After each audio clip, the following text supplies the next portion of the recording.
All right, then welcome to tonight's SIP lecture organized by the Society for Intercultural Philosophy. And it's a great pleasure to welcome Carlos Sanchez tonight. And thank you, Carlos, for accepting the invitation to present part of your research, which I'm really curious to learn more about tonight. Carlos is a full professor of philosophy at San Jose University in the US. He received his Bachelor of Science from School of Journalism and Mass Communication at San Jose and did a Master in Philosophy afterwards.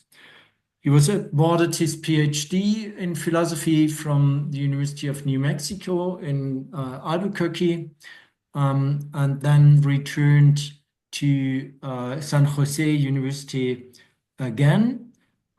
His research and publications chronicle his adventures in the history of 20th century Mexican philosophy. And today, Carlos, you are talking about a question of dignity, Emilio Uranga against the arrogance of Western traditions. And I'm very much looking forward, and the floor is yours, please. Well, thank you very much. Thank you for the invitation too. I really appreciate an opportunity to talk about my research and the work that I've been doing for the last 15 to 17 years now. So this paper is a work in progress, and it deals with um, something of what I would like to call like the anti-colonial aspect of the work that I've been doing. So if you don't mind, I'm going to read. If at any point anyone has any questions, I could definitely stop and answer them, or we can wait till the end. Whatever is fine. Okay, so let me begin. Uh, in the beating heart of 20th century Mexican philosophy is an anti-colonial critique of European humanism. However, it comes in different forms that do not always seem straightforwardly anti-colonial nor contra-humanistic, so it's not very obvious. But careful inspection of some of the great figures in 20th century philosophy puts the critique into relief. We find in Antonio Caso, José Vasconcelos, Jorge Portilla, Leopoldo Zea, and others philosophical interventions in tension with a purported universalism, or more appropriately, the arrogance of the Western tradition. This tension motivates Emilio Uranga's Analysis of Mexican Being of 1952, Análisis del Ser del Mexicano, hitting in an existential ontological investigation of what he calls the being of the Mexican, is an internal critique of the colonial tradition, one that challenges the exclusionary essentialism of its humanism. The goal of my work, he writes, can thus be reduced to this, namely to look at the way the West has constituted the human being, and more importantly, contravene the teachings of that tradition. The problem with European humanism, as Uranga sees it, is that it defines the human being on substantial grounds, as a modality of rational or divine substance. It then universalizes its definition so that any being that is not rational in accordance to its own criteria of rationality, or divine in accordance with its own criteria for divinity or blessedness, is not human and is treated as such. The colonial project thus involves, as a central moment, a project of conversion, both religious and rational, one where beings that prima facie do not meet the criteria are coerced into the belief that only by substantializing themselves can they be saved, both literally and figuratively. Uranga calls the humanist project of substantialization inhuman, and this for two reasons.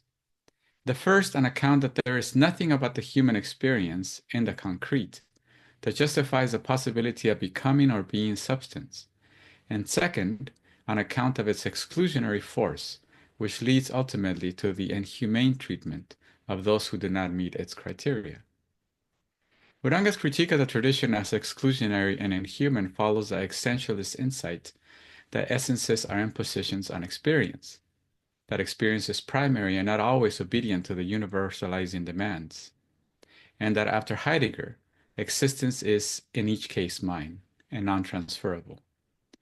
This is understood to mean that the generalizations of the Western humanist tradition do not or should not apply universally, since they are themselves reflections of a human experience that is particular and non-transferable. Western humanism, or more specifically in relation to colonization, scholasticism, is itself an expression of its time and place. It is a reflection of a particular historical experience that involves Christianity, Greek philosophy, and their confluence in St. Thomas Aquinas and others.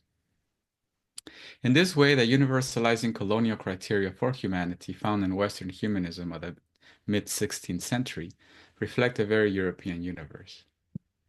But in this talk, I will not focus so much on scholastic humanism as I will on the reasons as to why Uranga found it necessary to challenge it, criticize it, or more vividly, to dismantle it.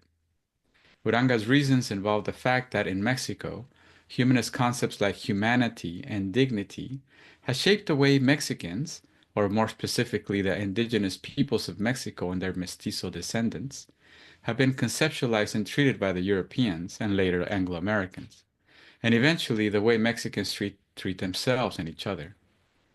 Uranga articulates the challenge in the following way. He says, and I quote, "At the origins of our history, we suffered a devaluation for failing to assimilate ourselves to European humanity. In a similar spirit, today we reject that qualification and thus refuse to recognize as human any European construction that grounds human dignity on substantiality." Unquote. We will unpack the statement in what follows.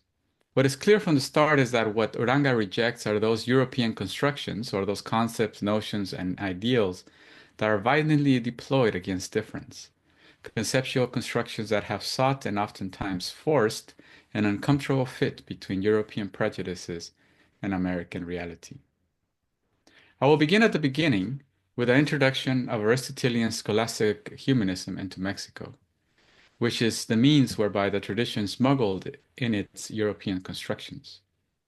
This will take us back to the conquest and the colonization. Second, we consider the occasion of rejection, the reading of Martin Heidegger's Being and Time by Mexican philosophers in the 1940s, and the possibilities of a new hermeneutic that this text introduced. Next, we take a closer look at Uranga's rejection of the Western tradition as we find it in analyses of Mexican being. I will end by proposing, while not dwelling on, that Uranga's anti-colonial rejection of the tradition is not new, but was seeded into an indigenous worldview from the very start. But first, let's begin with what Uranga calls the origins of our history. The conquest and colonization of the Americas was a brutal affair. Justifying the brutality was the view that indigenous peoples were either like innocent children or were more like wild, ferocious beasts lacking intelligence and living solely for the fulfillment of their basest appetites. Both views demanded correction through ideological indoctrination and/or violence. The famous Valladolid debate of 1550 between the Dominican friar Bartolomé de las Casas and the jurist Juan Guinness de Sepúlveda set these views into relief. In this debate, the rights and humanity of the indigenous peoples of the Americas was openly discussed for the first time. Arguing for the crown, Sepúlveda reiterated his argument from his 1947 treatise Democritus Secundus on the just causes of war against the Indians. There, the Spanish humanist refers to the barbarous institutions and customs of the indigenous people and complains that and I quote here, "The natives are devoted to all kinds of intemperate acts and abominable lewdness, including the eating of human flesh. Prior to the arrival of the Christians, they made war against one another continuously and fiercely, with such fury that victory was of no meaning if they did not satiate their monstrous hunger with the flesh of their enemies." Now, de las Casas countered that such characterizations were not in line with what he himself had experienced. As the Bishop of Chiapas, what is today Mexico's southernmost state, he had personally witnessed the humility and intelligence of the indigenous people. Reiterating his arguments in 1552 in his The Devastation of the Indies, a brief account, that de las Casas condemns the treatment of the indigenous people at the hands of the Spanish. He refers to the indigenous people of the Americas as, quote, the most guileless, the most devoid of wickedness and duplicity, the most obedient to the native masters and to the Spanish Christians whom they serve. They are by nature the most humble, patient, and peaceable, holding no grudges, free from embroilments, neither excitable nor quarrelsome. They are the most devoid of rancors, hatreds, or desires for vengeance of any people in the world. Now, Sepúlveda's depiction of indigenous people is in stark contrast to de las Casas, who sees the natives as innocent children rather than bloodthirsty cannibals lacking humanity and human worth. For Sepúlveda, they are monsters with no hope of Christian redemption and intent on living a life of bloodshed and violence. Underlying both of these views is a humanism that sees persons as worthy of dignity only if they meet certain criteria. The criteria are specifically European and are aligned with latent racial, linguistic, and cultural constructions. Indigenous peoples failed to meet the standard of humanity because they were either innocent and ignorant or evil and irredeemable. In either case, they were irrational according to the European standard of rationality, and thus desperate need of European intervention, correction, or conversion. Closer inspection reveals the centrality of that tradition of Aristotelian scholastic humanism in both de las Casas and Sepúlveda's arguments in favor and against the humanity of the indigenous people. Sepúlveda appealed to the tradition in order to argue for the barbarity or the inhumanity of the natives and the duty of civilized people to wage war against their demonic ways. De las Casas sought out Aristotle's definitions of barbarian and natural slave to argue that indigenous people were neither and were human enough to be converted to the Christian faith. Whatever the outcome of the debate may have been, now the truth is that nothing changed at the time for the indigenous peoples. What is clear is the presence of a working definition of humanity. For the next 400 years, the worthiness and dignity of people would be judged based on that definition. In this way, expectations about what counts as properly human were set at, quote, the origins of our history. By the time of their debate, de las Casas and Sepúlveda are merely summarizing decades-long prejudices about the indigenous peoples of the Americas and using established evaluative criteria to do so. Aristotelian scholastic humanism, that is, had been a working philosophical tradition in the Americas from the start. The first to deploy it in the New World were the Franciscans. After Aristotle and medieval humanists like Pico de la Mirandola, the early Franciscan missionaries taught that the essence of being human, made after the image of God, was intelligence and its proper use, what they called rationality. The reality of indigenous America posed difficulties, however. Naturally, given their customs, language, and religious practices, indigenous others did not conform to the European expectations of the proper use of reason. And for the next 400 years, Mexicans, indigenous and mestizos, would fail to conform. And because they failed to conform, they were seen and treated as worth less. They were less than human, as undeserving of respect and oftentimes even of life. Chronicles of the time record the frustration of those first humanists who, on the one hand, lacked the conceptual resource to understand the world in which they found themselves, and on the other were terrorized by that which they did not understand. 3 years into the conquest of Mexico, so this would be in 1524, the center of the Aztec world, the Franciscan friar Toribio Motolinia articulates this frustration. Again, I apologize for not having slides. I couldn't get this going. He says, Motolinia writes in 1524, "This land is a transplanted hell. Seeing how its people yell at night, some invoking the devil, others in drunken stupor, and still others singing and dancing. They have kettle drums, trumpets, horns, and large conches, especially at the feast of their demons. It is incredible how much wine they consume at the drinking orgies, which they have very often, how much they pour into their body. They commonly begin to drink in the afternoon in groups of 10 or 15. They drink so greedily that the wine servers have to bestir themselves.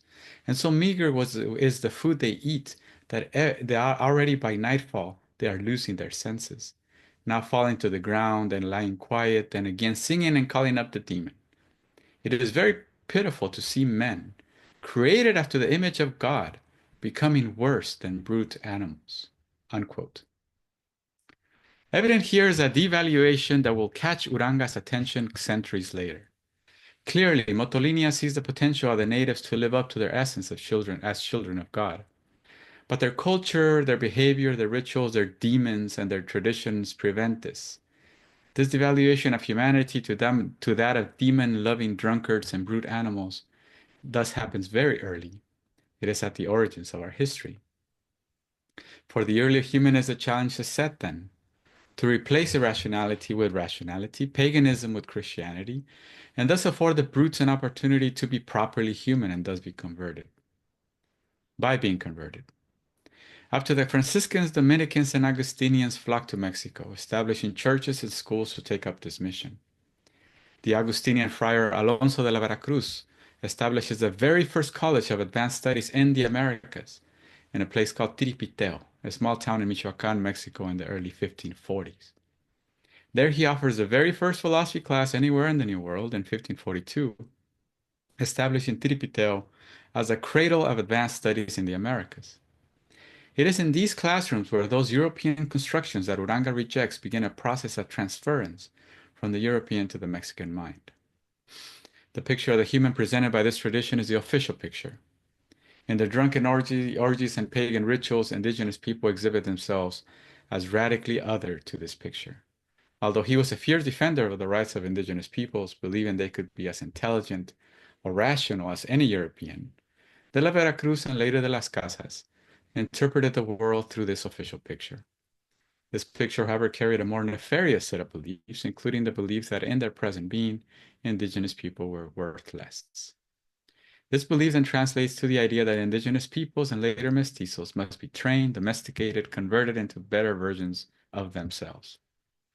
The indignities of colonial patriarchy will continue into the 20th century with a cultural expectation that one must come close to that picture of humanity in order to be deemed worthy of respect. Uranga's project in analysis of Mexican being suggests that such expectations are relics of colonial metaphysics. He suggests that perhaps to be human is not about realizing divine or irrational ideals. Perhaps none of us is created in the image of God, but become who we are and who we are supposed to be as we go. Such reflections motivate Uranga's interventions in the mid-20th century, inspired by Martin Heidegger, by Mexican history, poetry, and art, and by the persistence of those transcendental colonial constructions that first defined the essence of human being. Uranga sets out to confront the damage left behind by the Franciscans, by the scholastics, and by the Western humanist tradition as a whole. Section 2, the influence of Martin Heidegger's Being and Time. Uranga recognizes the need to dismantle or deconstruct the colonial legacy. The instrument for this dismantling comes with the arrival in Mexico of Martin Heidegger's Being and Time in the early 1940s. Martin Heidegger's philosophy had been popular in Latin America before this. He is first translated into Spanish in 1932 by the Argentine philosopher Raimundo Lida. Lida publishes a translation of Asi's Metaphysic in the journal Sur. In 1940, José Gauss, a Spanish philosopher exiled in Mexico City from Spain, begins the arduous task of translating Sein and Zeit. Gauss publishes the introductory sections of what he calls El Ser y el Tiempo in 1942 in Mexico City in the journal Filosofía y Letras. The first full translation of Sein and Zeit is published in 1951. Translations of Heidegger's works continue to appear throughout Latin America at a steady rate in the decades that follow. The centers of activity are Mexico City, Buenos Aires, Lima, Bogotá, and Santiago. But it is Being in Time that truly unsettles the philosophical landscape in Mexico in the mid-century. The influence of this text is clearly visible in Uranga's appropriation of Heidegger's destruction of the Western tradition. Of course, the urge to destroy or dismantle the colonial tradition didn't wait for Heidegger. This urge had been there from the start, from the origins. Accompanying this urge is a persistent sense of falling short of some preconceived or predetermined criteria. And the need to overcome it becomes a pressing moral and even an existential concern. Throughout their history, Mexican intellectuals had approached this concern in different ways. most notably through violent revolutionary upheavals, although the urge to confront the tradition through poetry, education, or reform and philosophy was also present. In philosophy, the most promising entryway into a real confrontation comes 400 years after the conquest, with Heidegger's Destruction of the History of Western Metaphysics in section 6 of Being and Time, where Heidegger makes a simple yet powerful claim that the Western tradition has misinterpreted human being. Um, Now I'm going to skip this part here because it's rather long, but the basic idea here with Uranga's appropriation of Heidegger is that Heidegger had not been translated into any other language up to that point when José Gauss arrived in Mexico City and began the translation. And as he begins the translation, he begins to gather students around him, medical students, law students, and they begin to read Heidegger's Being and Time line by line as he translates it. And this creates a group. It creates a moment in philosophical history where Mexican philosophers became philosophical, became truly enamored with the idea of an existential hermeneutic of their own situated condition. And so one of the things that's important about this time is that Uranga was considered to be the best student of José Gauss and the most promising philosopher of the group. So he really took that in. He really appreciated what Heidegger was saying in terms of this deconstruction that he presents in section 6 of Being and Time. So I'll skip this a little bit, but I'll stop here. No, I mean I won't stop here, but I'll read this part. Heidegger in section 6 writes, when the tradition becomes master, it does so in such a way that what it transmits is made so inaccessible, proximally and for the most part, that it rather becomes concealed. Tradition takes what has come down to us and delivers it over to self-evidence. It blocks our access to those primordial sources from which the categories and concepts handed down to us have been in part quite genuinely drawn. Indeed, it makes us forget that they have such origin. Consequently, despite all its historiological interest and all its zeal for interpretation, which is philosophically objective, Dasein no longer understands the most elementary conditions which would alone enable it to go back to the past in a positive manner and make it productively its own. Unquote. Now, for Uranga, a tradition that has become master is indistinguishable from the way things are. It is the present. It has achieved a semblance of self-evidence and truth.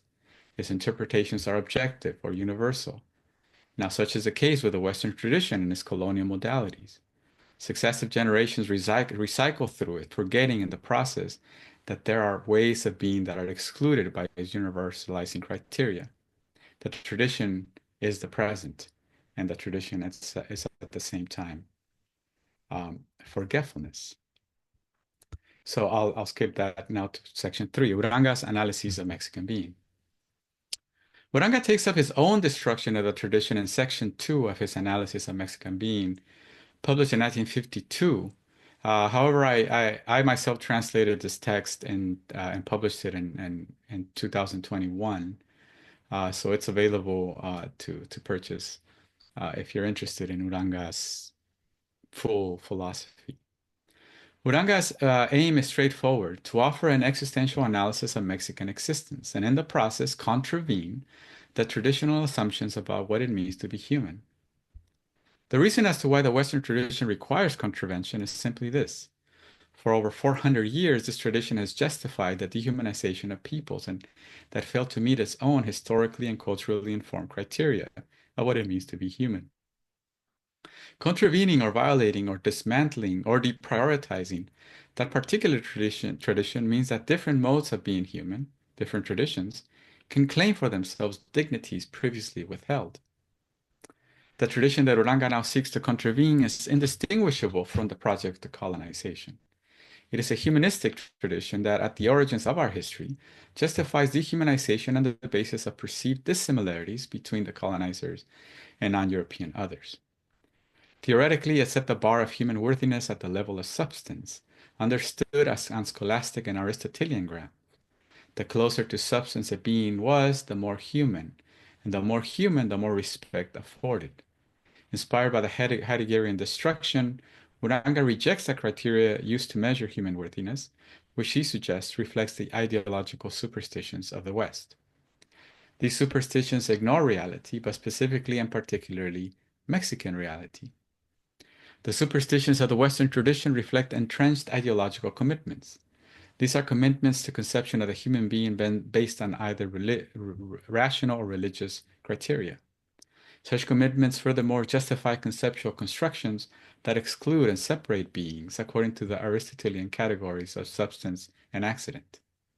In colonial history, white European Christians were categorized as modes of substance, while indigenous peoples, Mexicans, and other non-Europeans were categorized as modes of accident.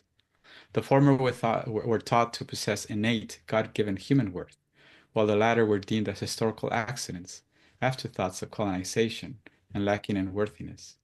The former possessed true being, the latter false being. Uranga says, and I quote, all or almost all of the Western philosophical tradition has taught of being in terms of substance. To be is to be substantial.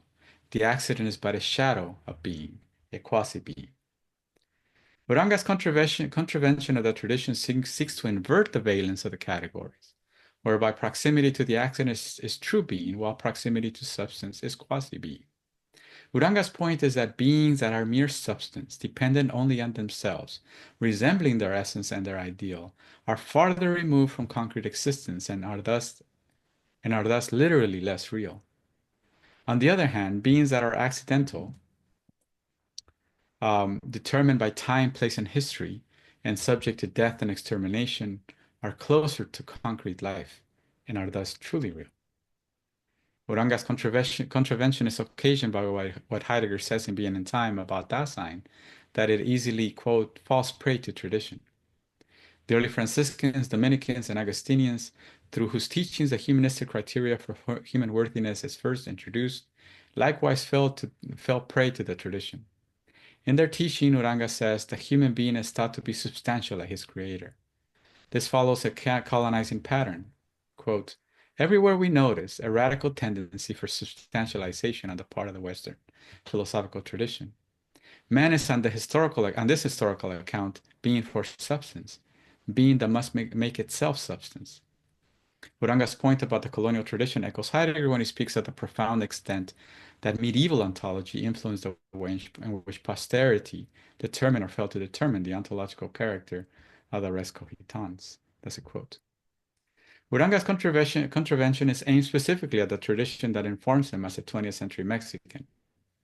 This is the Western colonial tradition represented by the enduring structures of power and hegemony that shaped Latin America beginning sometime after 1519. His rejection of the tradition involves insisting that there is no essence to human being, that it is not substantial, but accidental through and through.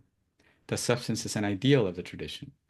This leads to the following central claim, and I quote, we define the being of the Mexican in precisely opposite terms as the Western tradition, as a being for accident, his being as having to be an accident.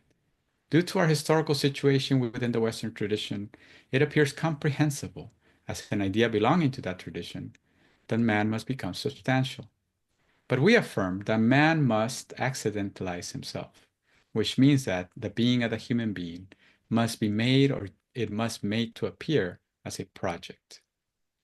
The task then is to undermine the tradition, unquote. The task then is to undermine the tradition by insisting on an understanding of being human as a situated, historical, and an ungeneralizable existence, always already engaged in a life and death struggle. This is because, Uranga says, quote, we are not very certain of the existence of the human being in general. And second, whatever passes itself off as human being in general, namely generalized European humanity, does not appear to us to define itself as accidental, but precisely as arrogant substantiality, unquote. This is a wholly different project. It dismisses the generalizations of European humanism as expressions of a tradition's arrogance. In a preparatory work for analysis of Mexican being in 1951, Uranga already seeks to counter that arrogance with a return to history, to the particulars of accidental existence. He writes then, Mexican humanity is precisely opposed to that unbounded sea of humanity in general, and the problem that has been posed here is precisely this one. Should we continue seeking without differentiating the human, or should we determine beforehand that mode of being of persons of which we predicate a particular history? Accidentality in this context is thus understood in opposition to substantiality. Accidentality is understood, in other words, as randomness, uncertainty, contingency, in short, as life in its radical and imperfect concreteness. To think of being human in these terms is to deny humanity in general, or the sea of boundless humanity, and affirm existence in particular. In the same way, human dignity is measured by standards that are determined in situ, by the circumstance, and not by rational or divine criteria in advance, discovered in advance. Worth asking is what the project of accidentality actually implies. It means, for one, existing in the conscious recognition of the different realities that shape and inform that corner of the world in which we find ourselves. Realities are always products, constructions, or remnants of historical events. Some philosophers call this historical consciousness. It also means coexisting with a very real possibility of the death and destruction, of death and destruction, of the absolute unraveling of all things. Uranga calls this zozobra.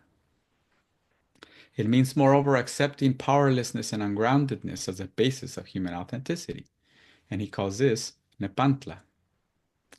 He writes, in truth, it is about facing humanity in its nakedness once again, and brushing off the sedimentation that history has consecrated as eternal and permanent. Our history speaks about that which is human in sufficiently clear language to anyone willing to listen, and speaks about that which is and what motivates us is our commitment not to let that voice be drowned out for any reason, not even for the sake of that familiar and intimate tonality by which many pretend to imprison our mode of being. The task of revealing that primordial region of being through which man can be defined coincides with the task of bringing us back to the originary source of our own being. Now, during this session, Excuse me? a question of dignity against the arrogance of Western traditions. Question of dignity in? The one that you were interested in. Against the arrogance of Western traditions. Who is talking? Carlos Sanchez? Yeah, I can hear you. Let's see. Marty, you have to mute yourself. Okay, now you're muted. Okay, now you can continue, Carlos. Okay. Okay. All right. So where was I?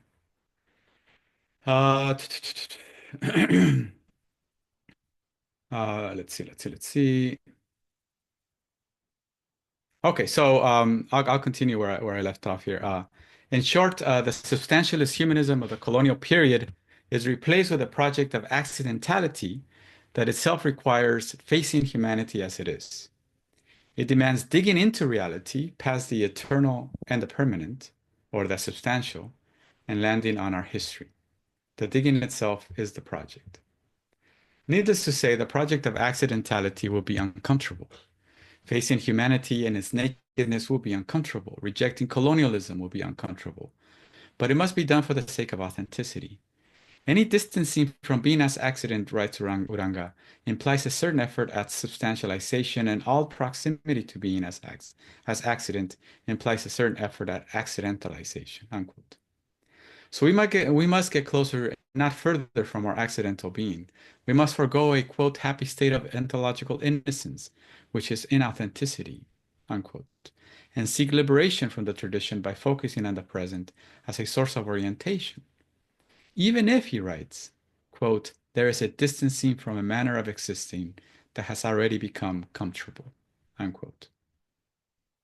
Now, Uranga's suspicion is that Mexicans and Latin Americans in general have become accustomed to their colonial condition, including judging and being judged according to the colonial criteria of humanity and human dignity. They have already become comfortable, with the notion that dignity can be withheld on the basis of irrationality, violence, or some incapacity that prohibits a person from realizing their God-given essence. This is easy to do. A brief example, and I actually wrote a book on this, but this is very, very short, 2 sentences. A brief example. Mexicans looking inward at the social cultural reality known as narco culture judge both victims and perpetrators of the unmitigated violence as subhuman, as unworthy of respect or empathy. However, for Uranga, such cultural expressions of brutality also express a human accidental condition, which is uncomfortable and unpredictable. About brutal violence, Uranga would say that it is one of the many unpredictable ways in which human beings express their freedom. He says that the Mexican has an, quote, eagerness to saturate life with randomness. And this is the most obvious manifestation of freedom for being as accident. This being's irritating and convulsive search for a way out of the insufferable monotony of routine, the desperate way for a miracle or for a winning lottery ticket, testifies to that will to accident in which we recognize our own ontological particularity, unquote. In other words, our accidental condition is evidenced by an eagerness to get out of our routines, to escape into unpredictable situations, to throw ourselves into the unknown, to face death, our own or another's. To be accidental is to live in the now, in the midst of perpetual change, calamity, and upheaval. That is to live in the immediacy of existence, which is neither ideal, secure, or stable. This is life in immediate proximity to the accident. Section 4, Mexican Humanism. Uranga thus seeks a contravention of the tradition. This is because if the Western tradition has indeed misinterpreted human being, as Heidegger claims, then it has misinterpreted Mexicans. But worse, if its humanism is based on a misinterpretation, then the colonial criteria for what it means to be a person worthy of dignity and respect is invalid. If that criteria is invalid, moreover, it becomes a moral imperative to deny the judgment that someone is less than human because they do not meet the standards of rationality set down by Aristotle, or because they fail to assimilate to the image of God in which they were purportedly created. This criteria inform what Uranga calls a substantial conception of the human being, which given Heidegger's critique could be called a transcendental of that tradition. Uranga underlines this point, writing that any interpretation of the human as a substantial creature seems to us inhuman, unquote. In Mexico, the scholasticism of the first Christians equated substance with both the highest being and the highest aspiration. The colonial criteria for human worthiness was tied to this view. Uranga's critique of the tradition implies a rejection of that criteria, a rejection of Eurocentric humanism and those forms in which it swept into Mexico after 1519.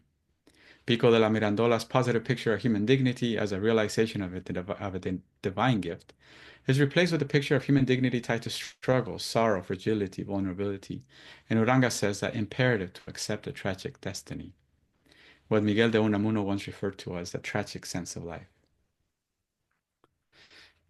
We go then from an so far I've talked about the introduction of Western humanism to the New World, and through Heidegger's destruction of Western ontology, to Uranga's anti-colonial dismantling of the Western tradition. What we end up with is a humanism grounded in Mexican history and the Mexican experience. It is not an essentialist humanism, but a concrete humanism that eschews the eternal and permanent, replacing it with a historical and accidental. Now, the object of dismantling are those exclusionary conceptions of humanity, what Uranga calls European constructions, that conceive human being and human dignity on essential or substantial grounds. And the challenge for you to be human and to be a candidate of dignity, worthiness, and respect is to exhibit the qualities of either rational or divine substance, that is, to be and behave according to a predetermined criteria itself determined culturally, historically, or religiously. In other words, to live according to a profoundly Eurocentric worldview or picture of the world. The problem is that when human worthiness is determined in such a way, those not meeting the criteria are designated as subhuman, and ultimately subject to mistreatment and even extermination. This was the case with the colonial conception of what it meant to be human. This conception tied dignity to substantiality. However, whenever and wherever dignity is rooted on substantiality, then it is rooted on illegitimate foundations, and what is not, namely on abstractions. Uranga concludes that concrete and non-ideal humanity does not conform to any essentialist, universalist, and thus exclusionary definition.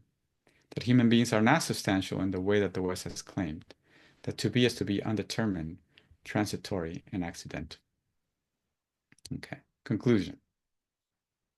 Internal to the Western colonial humanism are evaluative criteria that judge human dignity on a spectrum, the extremes of which are substance and accident. These criteria serve both practical and theoretical purposes for colonization.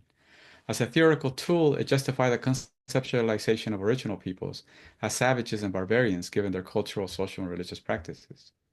As a practical tool, it justified their mistreatment. The traditional criteria persisted well into the 20th century when it was used by Mexicans to judge themselves and each other. Uranga's aim in his analysis of Mexican being is to contravene that picture of the world and reject the power and hegemony of the Western colonial legacy. The impetus of the rejection is positive, or better yet, restorative. Restorative of both dignity and the human experience itself, which is heterogeneous and not homogeneous. This is the sense, in the sense that if the tradition has been wrong about its foundational criteria regarding the meaning of the human being, then it has been wrong about Mexicans or all those judged by it. This restores the picture of humanity lost to the colonizing project from the start. According to Uranga, the dismantling or contravention of the colonial humanist tradition is traceable to the origins of our history. Then, indigenous accounts of the conquest of Mexico already call into question the very humanity, the way of being of the alien others, a humanism that seems out of place and even insane.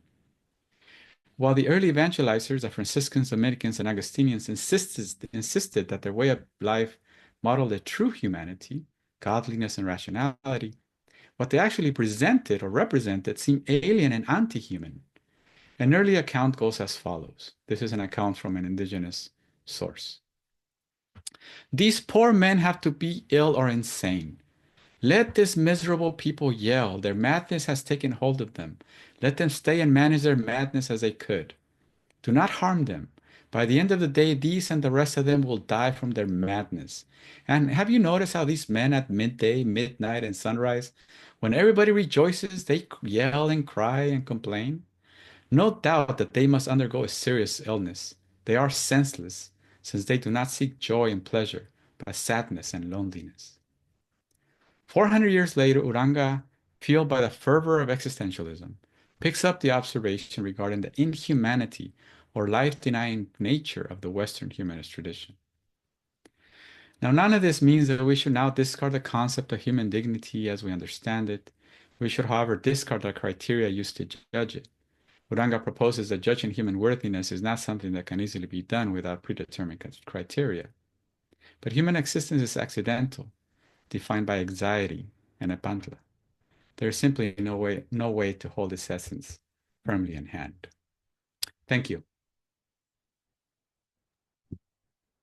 Thank you so much, Carlos, for this very interesting and insightful presentation. I think you pose and raise a couple of very important questions, which we now should discuss. So I end the